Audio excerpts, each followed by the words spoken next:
gumagana yung wiper. So, ang nakita kong problema, naisip ko agad sa isipan ko na dalawa yung hindi nagpa-function. That means something wrong in the wiring. So, ang una ko talaga agad na tiningnan yung wiring niya.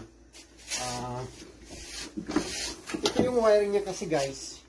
Mostly kasi sa mga door, pag may mga problema, ito yung palatanda. Ito yung mga sekreto din namin na minsan hindi namin sinasabi sa mga customer. Pero masaya ako na i-share ko to sa inyo.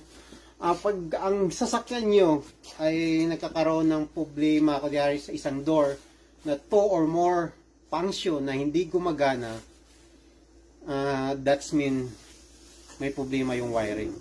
Mostly nangyayari sa mga door o kaya sa mga back door, dito yan. Kasi itong area na to, ito yung wiring niya guys. Kasi yung